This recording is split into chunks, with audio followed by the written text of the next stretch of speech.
Bismillah, Assalamualaikum warahmatullahi wabarakatuh.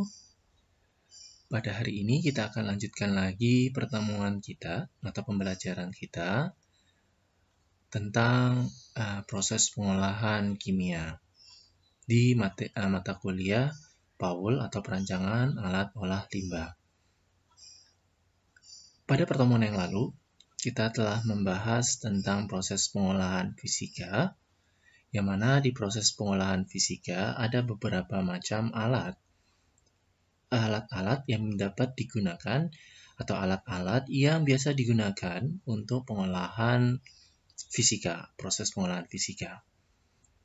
Nah, pada kesempatan ini kita akan membahas untuk proses pengolahan kimianya, apa saja yang ada di proses pengolahan kimia. Kita mempelajari ini untuk mengetahui nantinya apa saja alat-alat yang akan kita gunakan untuk merancang di dalam perancangan alat olah limbah. Tanpa mengenal proses-prosesnya, alat-alatnya, maka kita akan kesulitan dalam merancang alat olah limbah tersebut.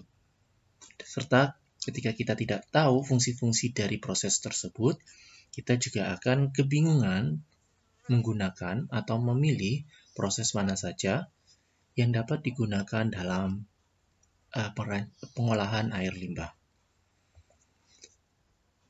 Di materi proses pengolahan secara kimia ini, ada 4 macam atau 4 bagian proses pengolahan kimia yang dapat nanti kalian gunakan atau kalian pilih dalam merancang alat olah limbah.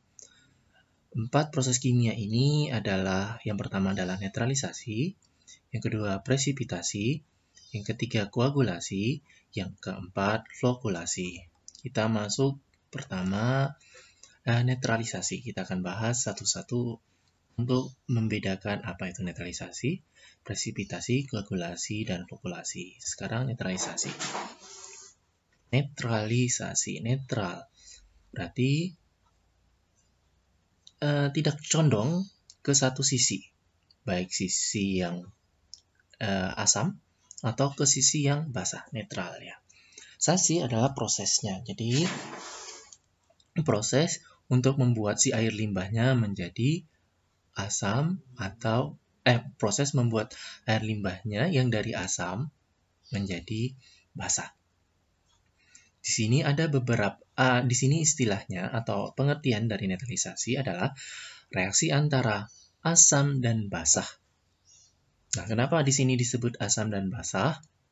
Ya bisa jadi nanti air limbahnya bisa bersifat asam atau air limbahnya bersifat basah. Ketika air limbahnya bersifat asam, maka kita tambahkan senyawa basah untuk mendapatkan air limbah yang netral. Begitu juga untuk air limbah yang bersifat basah, kita tambahkan asam untuk mendapatkan air limbah yang bersifat netral. Nah, netralnya ini pH-nya berapa? Yaitu pH-nya berkisar antara 6,0 sampai 9,0. Ada juga, maaf ya, ini bukan 9, tapi ini berkisar antara 7,5. Salah, 7,5. Nah, namun ada produk samping ketika kita menambahkan senyawa basah atau senyawa asam pada air limbahnya yang asam ataupun basah. Produk sampingnya yaitu dia akan menghasilkan berupa garam. Dia akan menghasilkan garam di air limbahnya. Nah, kenapa proses netralisasi ini diperlukan? Di sini untuk menjaga fungsinya itu untuk menjaga proses biologis. Kita ketahui kebanyakan proses biologis itu membutuhkan pH berkisar 6 sampai 7,5. Proses biologis yaitu proses yang kita membutuhkan makhluk hidup atau senyawa yang makhluk hidup untuk dapat mendegradasi atau dapat menggunakan polutan yang ada di air limbah ini sebagai makanan mereka sehingga polutan tersebut dapat berkurang. Itu yang pertama. Nah, beberapa makhluk hidup itu dia membutuhkan kondisi lingkungan yang bersifat asam. Yang bersifat asam di sini adalah 6 sampai 7,5. Namun ada beberapa juga makhluk hidup atau proses biologis yang membutuhkan pH atau lingkungan yang bersifat asam atau basa. Nah, itu juga kita nanti akan mempelajari di proses biologis ini. Nanti apakah proses biologis ini membutuhkan pH asam, basa, atau netral. Namun kebanyakan mereka berlangsung atau mereka dapat bekerja dengan optimal di pH yang netral. Bila kondisi lingkungannya tidak berada pada pH netral, maka proses biologisnya ini akan terhambat dan akan menyebabkan air limbahnya ini toksik. Terhadap apa? Terhadap makhluk hidup atau proses biologis. Nah, dia akan bersifat toksik pada proses biologis ini. Nah, air limbah tadi itu yang ada dua fungsi ya. Ada fungsi untuk proses netralisasi ini. Selanjutnya, air limbah yang bersifat asam ini, ketika kita menemukan air limbah, kita cek dengan pH meter, ternyata air limbah ini bersifat asam, maka senyawa yang kita butuhkan adalah senyawa basah. Nah, di sini, kalau air limbahnya bersifat asam, maka senyawa yang kita gunakan adalah bersifat basah. Di sini saya memberikan contoh ada dua senyawa yang bisa digunakan untuk proses netralisasi, yaitu NaOH dan CaOH 2 kali. Begitu juga sebaliknya, bila air limbah bersifat basah, maka kita membutuhkan senyawa yang bersifat asam untuk menetralkan air limbahnya. Nah, di sini kalau air limbahnya bersifat basah, maka senyawa asamnya di sini saya memberikan contoh ada 4. Ada H2SO4, ada HCl, HNO3, dan H3PO4. Inilah contoh-contoh untuk senyawa yang bersifat asam. Lanjutnya, yang kedua kita akan membahas tentang presipitasi. Apa itu presipitasi? Nah, presipitasi itu adalah proses untuk mengurangi bahan-bahan terlarut. Kebanyakannya itu bahan-bahan terlarutnya ini bersifat atau memiliki sifat anorganik. Dengan cara penambahan bahan-bahan kimia terlarut yang menyebabkan terbentuknya padatan-padatan. Jadi, proses presipitasi itu adalah proses di mana kita menambahkan bahan-bahan kimia di dalam proses tersebut. Untuk apa? Untuk membuat vlog-vlog,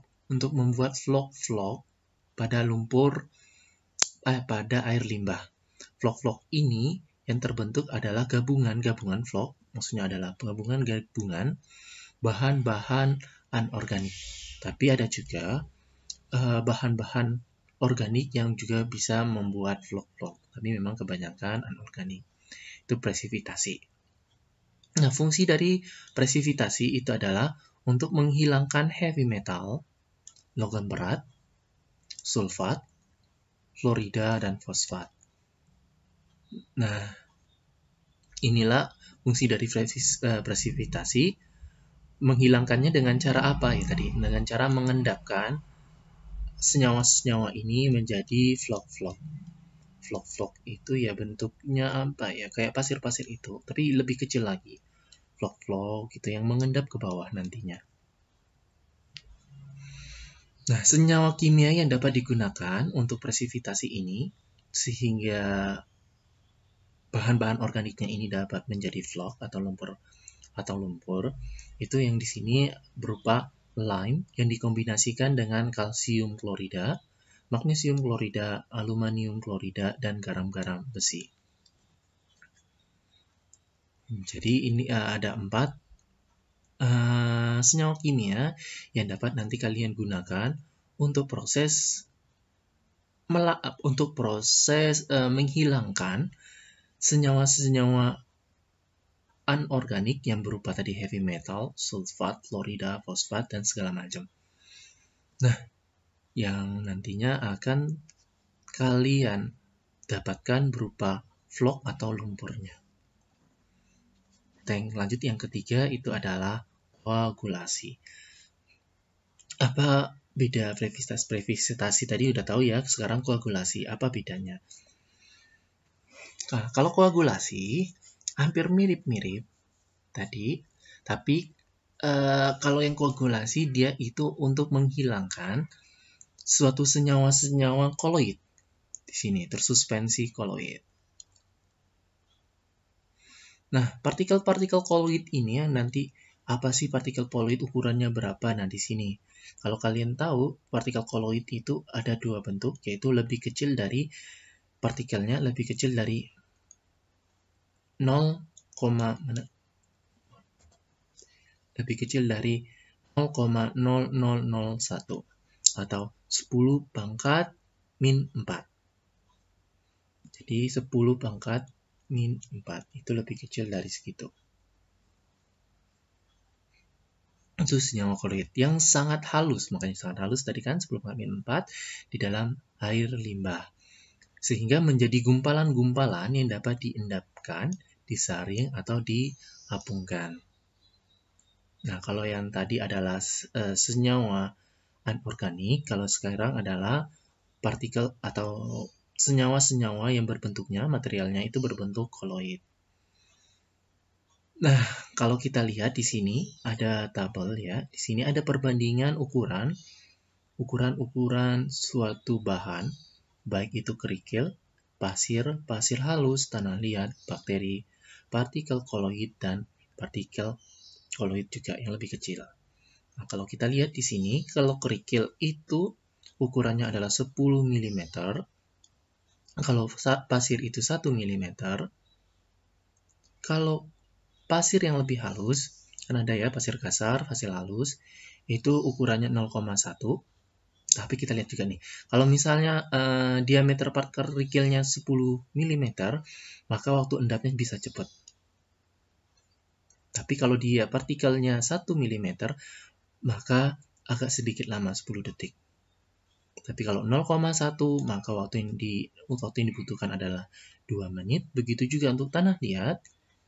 Tanah liat kalau ukurannya 0,001, maka proses pengendapannya juga akan lama, membutuhkan 2 jam.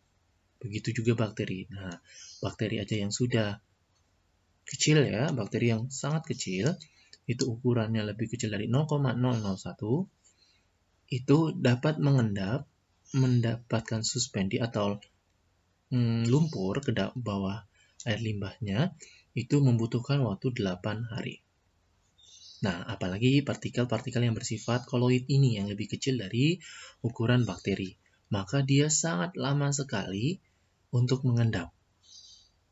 Nah, ukurannya, waktu yang dibutuhkan untuk mengendap, itu bisa mencapai 2 tahun atau 20 tahun. Nah, oleh karena itulah partikel atau proses koagulasi digunakan untuk apa? Untuk membantu proses ini tadi, koloid yang partikelnya sangat kecil, sehingga dalam waktu singkat, yang tadinya 2-20 tahun, dalam waktu singkat beberapa menit, partikel koloid ini bisa mengendap. Oke, kita masuk ke yang selanjutnya adalah ringkasan koagulasi. Nah, di sini adalah ringkasan koagulasinya. Itu bertujuan, jadi koagulasi itu bertujuan adalah untuk membuat gumpalan-gumpalan, atau tadi bisa vlog-vlog, yang lebih besar dengan penambahan bahan-bahan kimia. Nah, bahan-bahan kimia yang digunakan itu adalah tadi Al2SO4, Fe2Cl3, Fe2SO4, PaC, dan lain-lainnya. tinggal kalian nanti melihat dari efektivitas bahan-bahan kimia ini yang sesuai dengan karakteristik air limbahnya. Air limbah. Bila kalian tidak mengetahui bahan kimia mana yang cocok untuk air limbah kalian, ada dua metode untuk mengetahuinya. Yang pertama, bisa melihat dari penelitian-penelitian sebelumnya atau jurnal. Kalian lihat di jurnal, misalnya air limbah mengandung koloid apa, yang paling cepat apa? Al2SO4 kah? Fe2Cl3 kah? Fe2SO4, PHC atau yang lain-lainnya. Itu yang pertama. Atau misalnya juga kalian ingin melakukan penelitian, oh saya pengennya ngambil salah satu, misalnya di sini kalian pengen mengambil misalnya Fe2Cl3, terus kalian pengen mengetahui berapa sih waktu yang dibutuhkan, hubungan waktu T sama konsentrasi dari senyawa Fe2Cl3 terhadap waktu pendapannya atau endapnya. Itu boleh. Jadi kalian lakukan penelitian di lab. Dari penelitian di lab itu kalian akan mengetahui bahwa air limbah kalian yang kalian gunakan itu ada sangat cocok untuk menggunakan senyawa kimia yang ini atau yang ini atau yang ini atau yang ini gitu.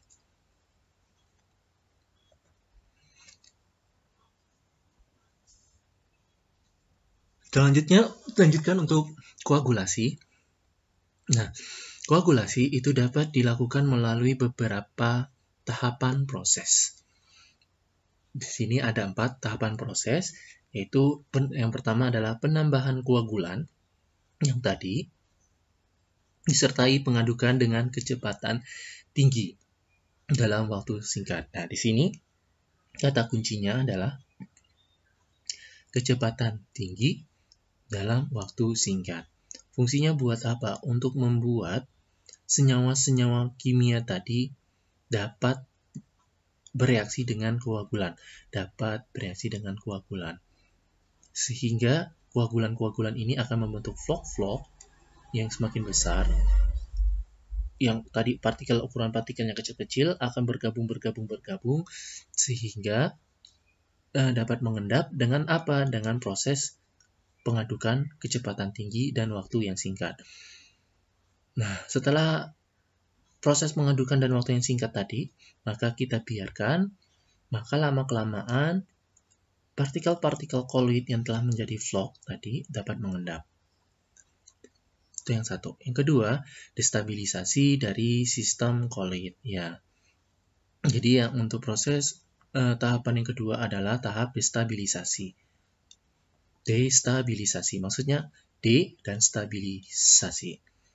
Atau menstabilisasikan lagi proses itu. Tadi kan dari kecepatan tinggi dalam waktu singkat, berarti kan dia tadi terjadi turbulensi terhadap air limbahnya, turbulensi. Nah, proses kedua itu membuat stabil lagi air limbahnya itu supaya tidak menyebabkan turbulensi. Makanya di sini adalah proses destabilisasi. Menstabilisasi dari proses yang nomor 1. Yang ketiga, pengumpulan partikel yang telah mengalami destabilisasi sehingga terbentuk microvlog. Nah, pengumpulan partikel ini yang telah mengalami destabilisasi. Nah, jadi kan setelah dia mengalami stabil lagi, destabilisasi tadi dia juga sudah bergabung, maka kan untuk proses pengendapan dia itu membutuhkan aliran yang tidak bergerak. Nah, sehingga dengan tidak ada aliran, maka vlog-vlog ini akan mengendap. Inilah maksud dari yang nomor 3. Pengumpulan partikel yang telah mengalami destabilisasi sehingga terbentuk microvlog. Dan yang terakhir itu pengumpulan lanjutan yang menghasilkan makrovlog yang dapat diendapkan, disaring, atau diapung. Oke. Yang ini tadi nanti akan membentuk akan terbentur-bentur lagi ya. Tadi kan udah membuat microvlog. Ketika dia turun, dia akan ketemu lagi dengan microvlog yang lain atau dengan koloid-koloid yang belum membentuk mikroflok, dia akan terbentuk dan akan membentuk gabungan dari mikroflok akan membentuk makroflok tadi. Sehingga akan mengendap ke bawah dan dapat disaring. Itu yang proses koagulasi. Selanjutnya, di sini ada dasar perancangan koagulasi. Nah, dasar perancangan koagulasi itu ada 8. Yang pertama, untuk kemudahan operasi dan perawatan. Nah, digunakan inline static mixer. Inline static mixer. Yang pertama. Yang kedua, waktu tinggal untuk reaksi adalah 30 detik sampai 2 menit. Kan cepat ya untuk waktu tinggalnya. Yang ketiga, flash mixer digunakan dengan kecepatan 250 rpm atau lebih. Yang keempat, mixer yang digunakan dapat berupa mixer jenis turbine atau propeller. Yang kelima, bahan shaft adalah baja tahan karat. Yang keenam, penggunaan bahan kimia itu bervariasi dari 50 ppm sampai 300 ppm. Yang ketujuh, sangat disarankan untuk melakukan percobaan laboratorium terlebih dahulu. Nah, tadi ya. Percobaan laboratorium ini fungsinya buat apa? Untuk tadi mengetahui senyawa apa saja yang sangat cocok untuk air limbah yang akan diproses. Yang pertama. Yang kedua, untuk mengetahui waktu tinggalnya berapa lama. Yang ketiga, untuk mengetahui juga kecepatan pengadukan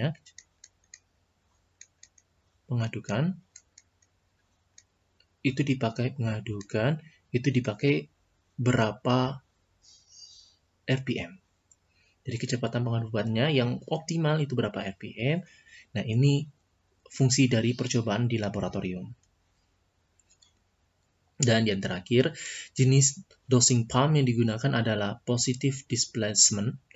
Displacement bisa screw, membran, peristaltik. Nah, ini jenis-jenis untuk dosing pump-nya. Ini dasar dari perancangan koagulasi. Jadi, dari 8 dasar perancangan koagulasi ini, kalian dapat merancang nantinya koagulasi kalian bentuknya seperti apa. Dan mau menggunakan mixer jenis apa, terus juga variasi kecepatannya bagaimana, dan waktu tinggalnya seperti apa. Itu koagulasi. Jadi hampir mirip ya, presipitasi, koagulasi, dan yang terakhir kita akan membahas tentang flokulasi. Nah, kalau flokulasi, berarti proses konversi polutan-polutan yang tersuspensi koloid juga. Ya, tersuspensi koloid, tadi kita tahu koloid tadi partikelnya berukuran lebih kecil dari 10⁻⁴ yang sangat halus di dalam air limbah dari proses koagulasi menjadi gumpalan-gumpalan yang dapat diendapkan, disaring atau diapungkan. Nah, bedanya apa dengan koagulasi? Kalau koagulasi itu adalah step pertama, jadi koagulasi dulu. Ini koagulasi, lalu masuk ke proses flokulasi. Jadi air limbah yang telah di-treatment di proses koagulasi itu masuk ke proses flokulasi. Jadi kalau kalian lihat di sini, maka urutannya adalah yang pertama adalah presipitasi terlebih dahulu, proses presipitasi, lalu air limbahnya itu masuk ke dalam proses koagulasi, lalu setelah proses koagulasi, air limbahnya masuk ke proses flokulasi. Nah, itu step-stepnya. Jadi stepnya adalah pertama netralisasi. Netralisasi ini bisa kalian taruhkan sebelum masuk ke proses biologis. Ini sebelum biologis. Jadi netralisasi dulu biologis, baru ke netralisasi lagi juga bisa. Lalu baru masuk ke presipitasi, koagulasi, flokulasi. Atau bisa juga nanti yang presipitasi, koagulasi, flokulasi dulu, baru masuk ke netralisasi, baru masuk ke biologis. Jadi tergantung dari air limbah. karakteristik air limbah yang digunakan. Atau yang diolah, maaf. Yang diolah. Ini tadi sudah. Nah, flokulasi itu hampir mirip tahapan prosesnya dengan yang tadi, yang dikoagulasi. Penambahan flokulan disertai pengadukan dengan kecepatan rendah. Nah, tapi kalau yang tadi kecepatan tinggi ya, kecepatan tinggi. Kalau ini kecepatannya rendah. Kalau flokulasi itu untuk kecepatan rendah. Dan kenapa rendah? Supaya tadi hasil bentuk makroflok yang ada di koagulasi, kan koagulasi tadi menghasilkan makroflok. Nah, makroflok ini kita jaga dengan bagaimana dengan menggunakan kecepatan pengadukan yang rendah, sehingga makrofloknya ini tidak buyar lagi dalam waktu yang relatif lama. Oke. Nah, kalau tadi dengan kecepatan tinggi dan waktu yang relatif singkat, kalau ini yang relatif lama. Itu bedanya koagulasi dengan flokulasi. Nah, yang selanjutnya destabilisasi dari sistem koloid tadi. Maksudnya ini adalah makroflok tadi, yang terbentuk dari yang proses pertama. Yang ketiga, pengumpalan partikel yang telah mengalami destabilisasi sehingga terbentuk mikroflok juga. Dan yang keempat, pengumpalan lanjutan untuk menghasilkan makroflok yang dapat diendapkan, disaring, atau diapungkan. Nah, sehingga dia akan lebih cepat untuk proses pengendapannya di proses flokulasi. Proses flokulasi bertujuan untuk membuat gumpalan yang lebih besar daripada gumpalan yang terbentuk dari proses koagulasi dengan penambahan polimer. Misalnya, di sini senyawa apa yang bisa digunakan, yaitu polimer kationik, anionik, dan anionik seperti alit koloid, parestol, kuriflok, dan davflok. Inilah senyawa-senyawa kimia yang dapat kalian gunakan untuk diproses flokulasi. Sehingga gumpalan-gumpalan yang ada, yang masih mengikut, atau gumpalan-gumpalan yang masih belum terendapkan di proses koagulasi dapat lebih optimum terendapkan di proses flokulasi. Jadi, itulah perbedaan antara koagulasi dan flokulasi yang kalian mesti ketahui.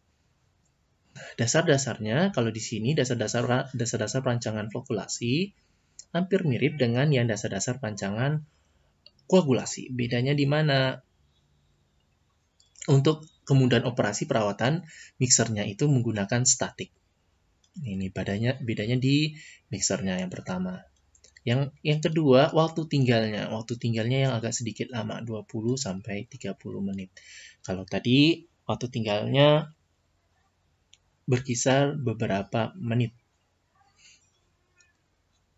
Yang selanjutnya juga slow mixer digunakan dengan kecepatan 20-60 rpm.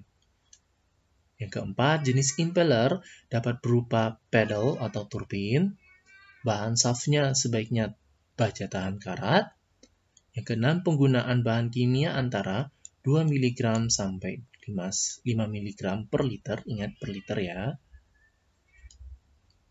Yang ketujuh, sangat disarankan untuk melakukan percobaan laboratorium terlebih dahulu. Ya, karena buat apa? Buat kalian mengetahui senyawa-senyawa kimia apa saja, senyawa yang cocok itu apa,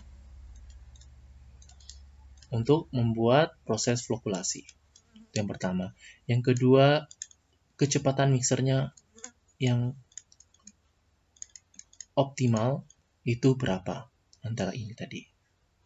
Yang ketiga, itu adalah waktu tinggalnya atau resident time-nya itu berapa yang optimal.